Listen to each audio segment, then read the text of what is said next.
Baik, Assalamualaikum warahmatullahi wabarakatuh.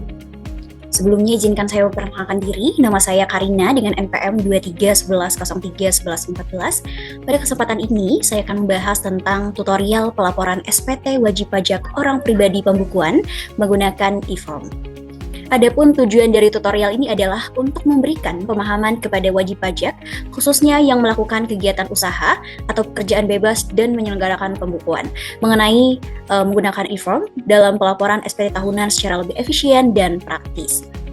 Sebelum kita masuk ke tahap penggunaan e-form, mari kita pahami terlebih dahulu secara singkat tentang jenis-jenis wajib pajak dan ketentuan umum dari e-form. Wajib pajak dibedakan menjadi dua jenis utama, yaitu yang pertama ada wajib pajak orang pribadi atau WPOP dan wajib pajak badan atau WP badan. Namun dalam konteks video ini kita akan berfokus pada wajib pajak orang pribadi pembukuan, yaitu wajib pajak yang memiliki usaha atau pekerjaan bebas serta menyelenggarakan pembukuan sebagai dasar pelaporan penghasilan dari pajak. Sedangkan e-form adalah salah satu fitur pelaporan SPT tahunan yang disediakan oleh Direktorat Jenderal Pajak melalui aplikasi DJP Online. E-form memungkinkan wajib pajak untuk mengisi, menyimpan, dan mengirim SPT secara elektronik tanpa harus terhubung internet secara terus-menerus selama proses pengisiannya. Baik, itu saja penjelasan singkat mengenai jenis wajib pajak dan ketentuan umum e-form. Selanjutnya kita akan masuk ke bagian tutorial langkah demi langkah penggunaan e-form untuk pelaporan SPT wajib pajak orang pribadi pembukuan. Oke, disimak baik-baik ya teman-teman. Sini saya akan share screen untuk studi kasus yang kita ambil. Oke, baik, ini adalah contoh dari kasusnya.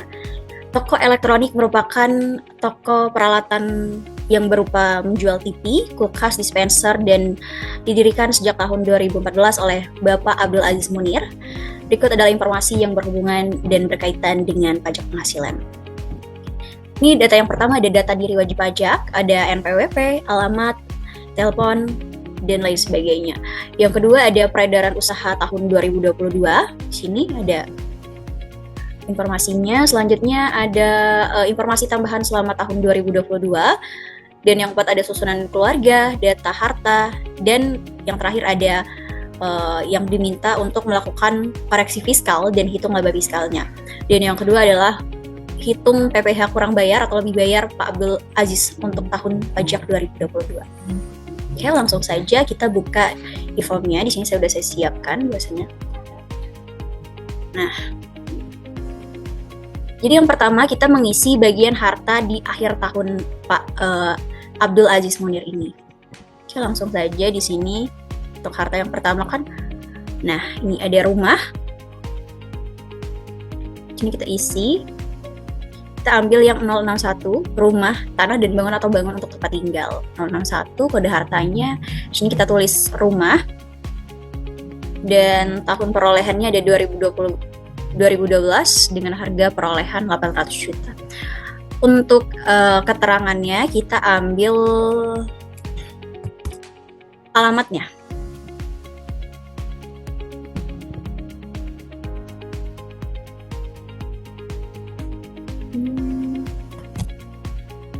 Kita masukkan alamatnya di sini. Tambahkan lagi untuk jenis harta yang kedua di sini ada tanah.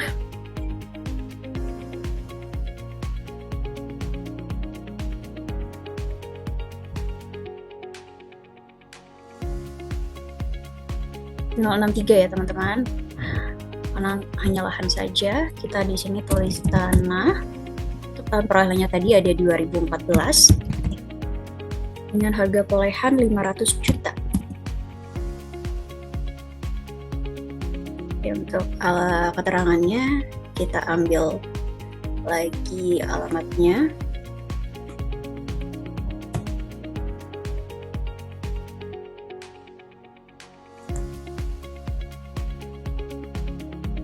Yang ketiga selanjutnya, ada mobil.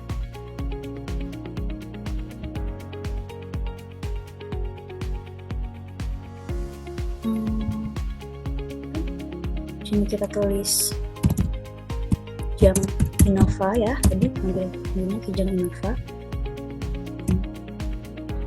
Tahun perolehannya tadi ada 2018. Aduh, teman-teman. Perolehan Anda 2018. Harga perolehannya tadi sebesar 350 juta.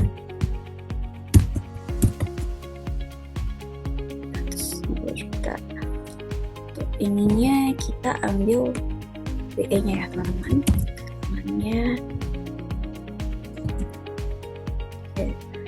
Selanjutnya tadi ada mobil lagi, kita masukkan mobil Honda HR-V. Perolehannya 2019. Terus 500 juta.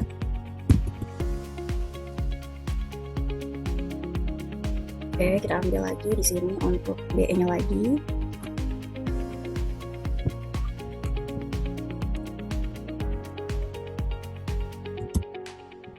Dan next tambah lagi di informasi selanjutnya ada motor.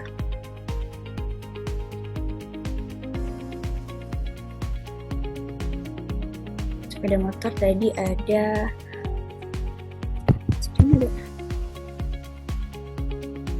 Oke, mama ketinggalan, kita ambil dulu Pajero, masih ada teman-teman, ternyata lupa ketinggalan. Ini Pajero Dakar ya.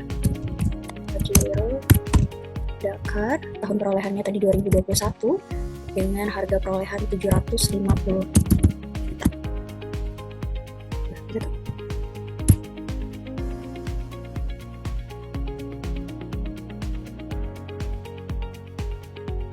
Kayaknya kita salin.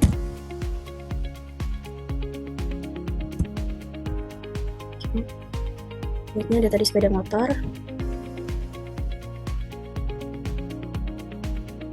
Sepeda motornya tadi ada Yamaha NMAX ya. Yamaha X-Max. Perolehannya 2019. Mas harga perolehannya 65 juta. 65 juta. Itu biasa. Kita masukkan untuk BE-nya.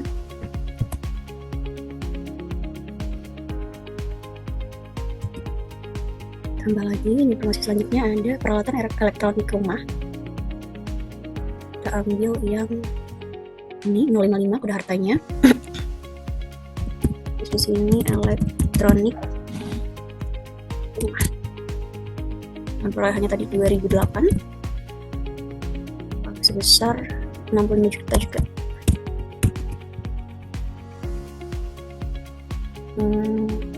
Selamat lagi di perumahan Luar Indah.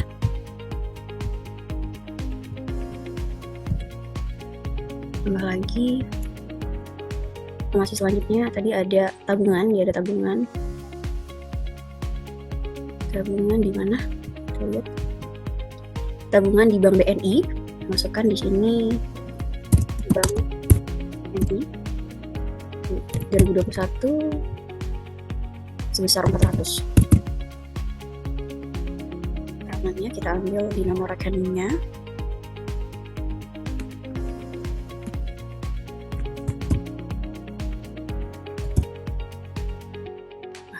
Soalnya tadi ada tabungan lagi kan, tabungan ini dari Bank BCA. Perolehannya ada 2020 sebesar 120 juta. Kita copy lagi untuk nomor rekeningnya.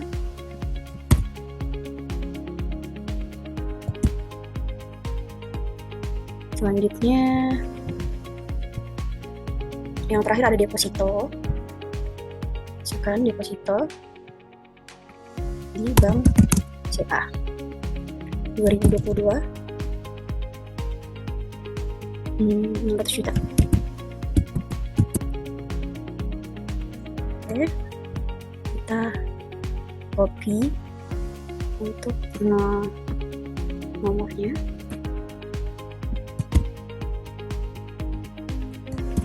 Oke, sudah kita masukkan untuk bagian hartanya. Di sini ada seluruh akumulasinya sebesar 4.150 juta rupiah. Selanjutnya di bagian B ada kode hutang, kita masukkan kode hutangnya.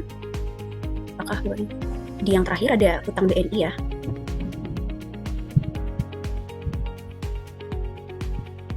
Sini kita masukkan utang bank.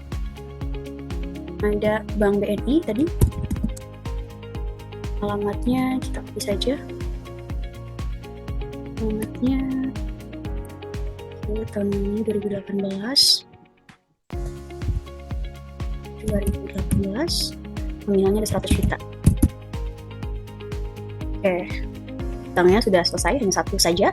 Selanjutnya kita masuk di bagian C, daftar susunan anggota keluarga. Oke, langsung saja di sini. Untuk yang pertama ada Citra Lestari sebagai istrinya.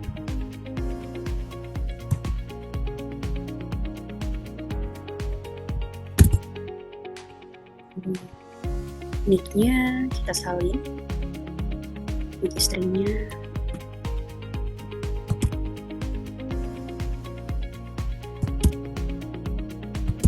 Hubungannya adalah istri, kerjaan istrinya adalah PNS. Selanjutnya ada Rahmat Hidayat, ayah kandung.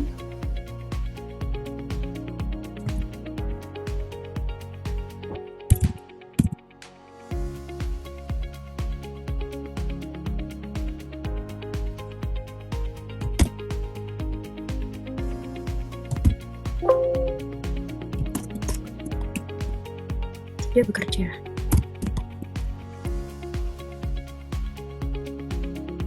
Lanjut ibunya atau pemiliknya.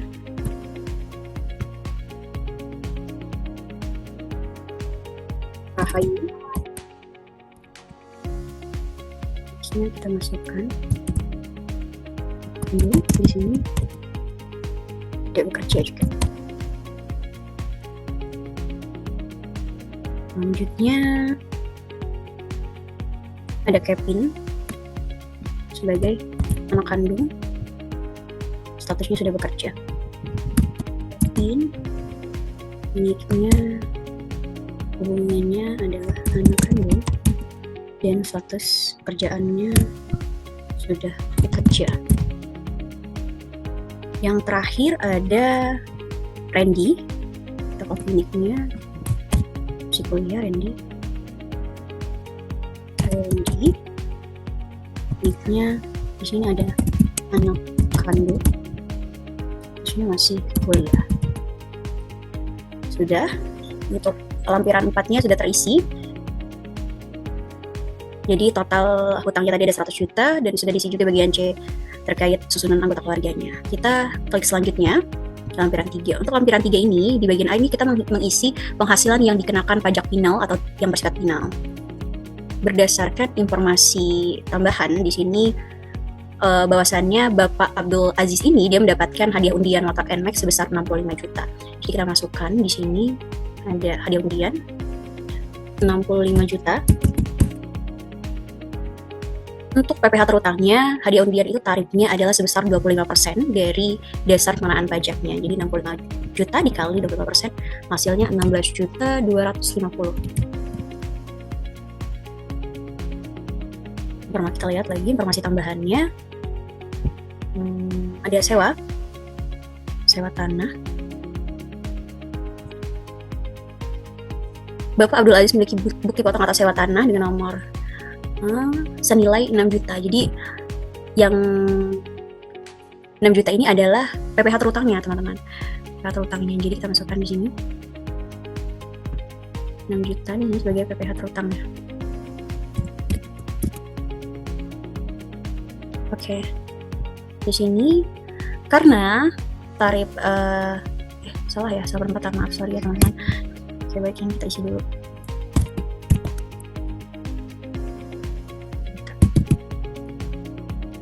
Karena tarif untuk sewa atas tanah dan bangunan ini adalah 10% dari dasar pengenaan pajaknya, jadi dasar pengenaan pajaknya adalah sebesar 60 juta, kita masukkan di sini, sudah. Dan 6 juta ini adalah informasi yang ada di informasi tambahan di bawah, bahwasanya Bapak Abdul Aziz ini mempunyai PPh terutang untuk atas sewanya sebesar 6 juta. Oke, selanjutnya kita lihat Sini ada penghasilan istri Bapak Abdul Aziz sebagai PNS. Kita masukkan sebesar 140 juta. 140 juta. Dengan PPh-nya sebesar tadi informasinya 2.500.000. Oke, baik. Ini adalah total dari penghasilan pajak final sebesar 24.750.000. Selanjutnya kita ke bagian B, yaitu penghasilan yang tidak termasuk objek pajak. Oh ya, apakah ada informasinya? Untuk sumbangan. Oke, untuk sumbangan tidak ada. Yang kedua ada warisan juga tidak ada di informasinya. Selanjutnya nomor 3 juga tidak ada, klaim asuransi kesehatan nomor 4 juga tidak ada, beasiswa tidak ada, dan yang terakhir juga tidak ada. Jadi kita skip saja bagian B untuk penghasilan yang tidak termasuk pajak ini karena informasinya tidak ada. Oke, kita klik selanjutnya. Ini adalah bagian A, yaitu daftar pemotong atau pemungutan PPh oleh pihak lain yang dibayar atau dipotong di luar negeri. Berdasarkan informasi tambahannya tadi, ada informasi bahwasannya Pak Abdul Aziz ini memiliki bukti potong atas impor oleh DJBC dengan nomor sekian dan NPWP-nya tertanggal 30 Juli 2012 sebesar 3.500.000. Oke, kita masukkan. Jadi kita masukkan di sini nama pemotongnya tadi. Oke, tambahkan dulu. Pemotongnya ada DJBC ya, DJBC. Terus untuk NPWP-nya kita copy saja dari sini. NPWP.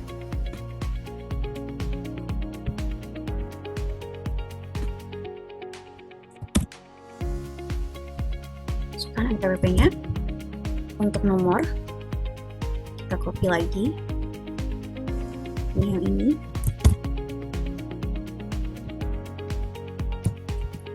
Tanggalnya tadi ada 30 Juli 2022. Cari di sini 2022 bulan Juli tanggal 30. Oke. Jenis pajaknya adalah karena diimpor adalah PPh pasal 22. Jumlahnya tadi ada sebesar 3.500.000. Oke, karena cuma ada satu ya informasinya, kita langsung ke next lampiran selanjutnya. Oke, untuk lampiran satu sendiri di sini ada diaudit atau tidak diaudit. Kita klik yang tidak diaudit. Nah, ini kita ke bawah, geser ke bawah ada penghasilan dari usaha dan atau kerjaan bebas berdasarkan laporan keuangan komersial. Saya sudah buatkan Excel untuk koreksi fiskalnya dan ada informasi terkait komersial. Oke, di sini pendapatan usahanya adalah 10 miliar. Oke, kita masukkan. Usahanya ada 10 miliar. Oke. Oke, untuk HPP-nya sendiri ada berapa tadi? Kita lihat dulu. HPP-nya ada 7.500.000. Kita masukkan 7.500.000. 7.500.000. Untuk bagian penghasilan netonya, ini jumlah biaya usahanya ada 3.475.000.000. Kita masukkan juga 3.475.000.000. Sini hasilnya ada minus 975 juta. Kita bergeser ke bawah, ada penyesuaian fiskal positif. Saya telah melakukan koreksi fiskal untuk laporan komersialnya. Ada beberapa yang dikoreksi. Oke, yang pertama di sini kita masukkan di bagian A, yaitu biaya yang dibebankan atau dikeluarkan oleh wajib pajak orang pribadi, tanggungannya. Di sini ada SPP anak. Oke, sebentar.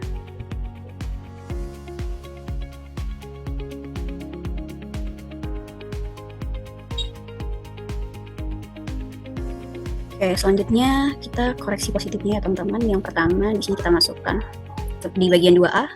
Ini tadi kita masukkan untuk SPP anaknya terdapat koreksi fiskal positif sebesar 250 juta. Kita masukkan di sini 250 juta.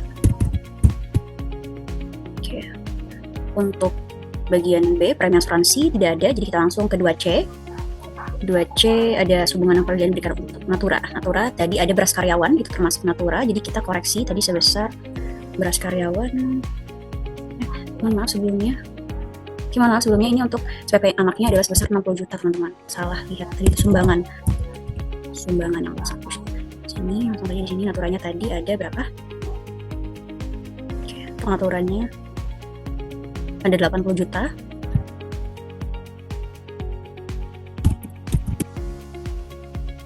Oke. Selanjutnya di sumbangan ini kita masukkan. Jadi yang dia tidak ada ya, jadi kita langsung ke 2E yaitu 250 juta tadi. Oke. Terus ada koreksi untuk PPh 23-nya, kita masukkan di bagian F2F sebesar 100 juta tadi.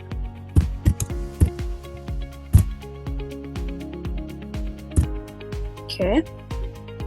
Selanjutnya untuk 2G ada gaji yang dibayarkan kepada pemilik, tidak ada. Untuk 2H ada sanksi administrasi. Untuk sanksi administrasinya ada 2, yaitu ada denda pajak reklame sebesar 20 juta dan biaya sanksi PPh Bunga sebesar 25 juta. Jadi kita akumulasikan saja sebesar di sini 45 juta ya. Oke. Selanjutnya di 2I tidak ada selisih penyusutan, J juga tidak ada. Di 2K penyesuaian fiskal positif lainnya. Sini ada penyesuaian fiskal untuk biaya luar usaha sewa gerai sebesar 4 juta, kita masukkan di sini 4 juta. Oke, jadi total untuk koreksi fiskal positifnya sebesar 539 juta. Kita next ke penyesuaian fiskal negatif. Oke, kita lihat laporannya. Di sini ada koreksi fiskal negatif sebesar 20 juta untuk pendapatan sewa gerai. Oke, di sini kita masukkan di bagian yang 3A sebesar 20 juta. Oke, untuk jumlahnya sebesar 20 juta ya di bagian D, 3D. Yang paling bawah itu jumlah bagian A. Jadi minus 456 juta ini dari 1E ditambah 2L dikurangi 3D. Jadi hasilnya minus 456 juta. Oke, kita bergeser ke selanjutnya. Sini ada lampiran 1. Untuk lampiran 1 sendiri, yang pertama di bagian B ada penghasilan neto dalam negeri usaha karena di informasinya tidak ada, jadi kita skip untuk bagian B ini. Untuk bagian C, yaitu penghasilan neto dalam negeri sehubungan dengan pekerjaan, ini juga tidak ada, jadi kita skip. Kita masuk di bagian D, yaitu penghasilan dalam negeri lainnya, tidak termasuk dalam penghasilan yang dikenakan PPh bersifat pinang. Oke, dalam koreksi kita tadi di sini ada pendapatan biaya luar usaha sebesar 34 juta. Kita masukkan di sini pendapatan biaya luar usaha. Kita masuk di bagian untuk bunga kan tidak ada, royalti tidak ada, sewa juga tidak ada, penghargaan dan hadiah undian juga tidak ada, penghargaan dan hadiah juga tidak ada, 5 keuntungan juga tidak ada, yang berarti kita masukkan di bagian nomor 6 sebesar 34 juta tadi, pendapatan biaya luar usahanya. Oke. Sudah kita masukkan, jadi ini saja untuk lampiran satunya. Karena tidak ada informasi lagi, kita ke next selanjutnya. Oke, di sini sudah otomatis terisi. Untuk yang nomor 1 yaitu ada penghasilan neto dalam negeri dari usaha dan pekerjaan bebas. Tadi sudah ada sebesar minus 456, ini otomatis terisi berdasarkan data yang telah kita isikan pada awal tadi. Terus untuk nomor 2 di sini penghasilan neto dalam hubungan dengan pekerjaan juga tidak ada, jadi 0.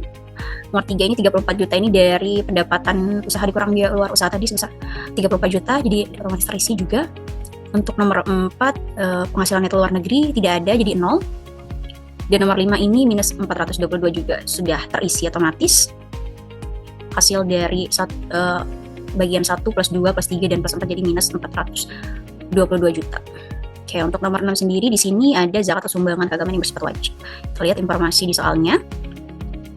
Oke, jadi Bapak Abdul Aziz ini membayar zakat di Badan Amil Zakat yang disahkan oleh Kementerian Keuangan sebesar 32 juta. Kita masukkan.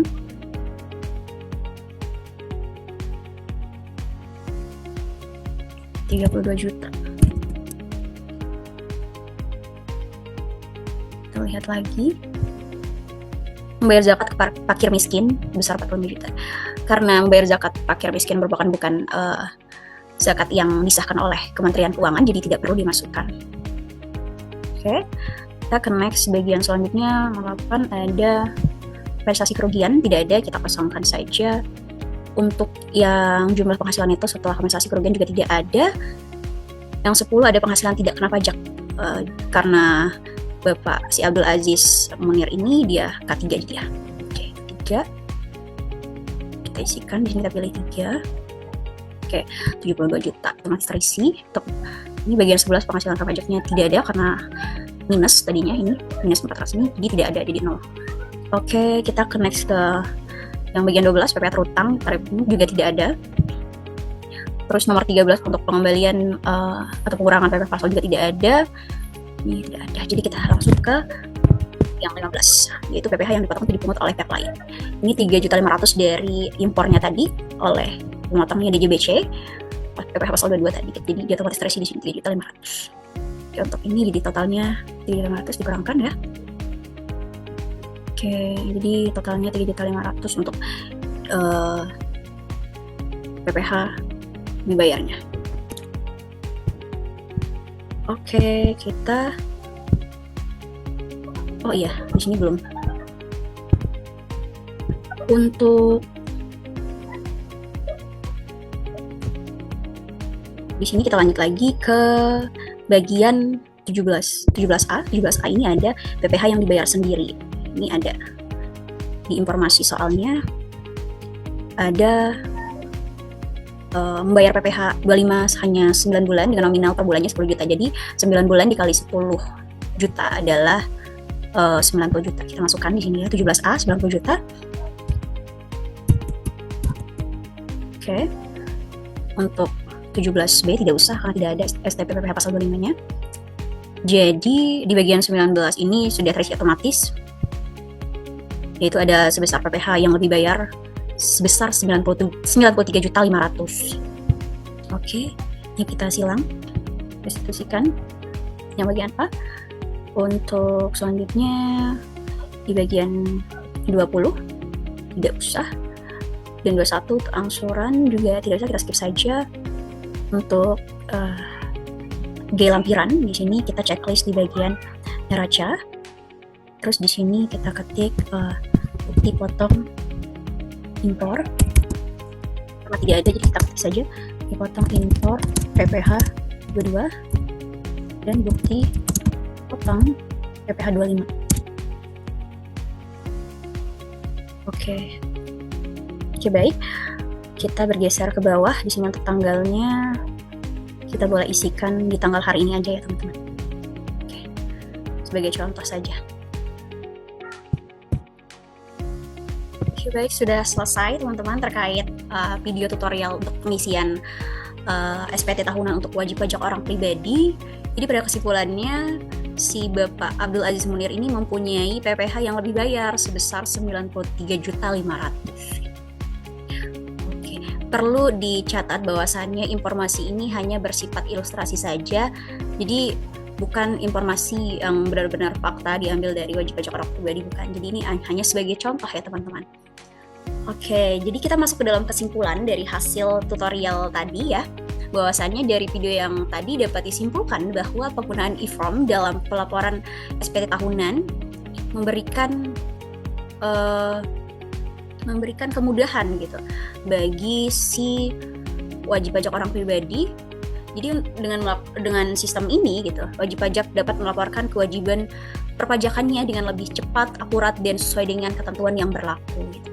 Pemahaman terhadap jenis wajib pajak dan prosedur e-form juga menjadi hal yang penting agar pelaporan dilakukan secara benar dan tepat waktu.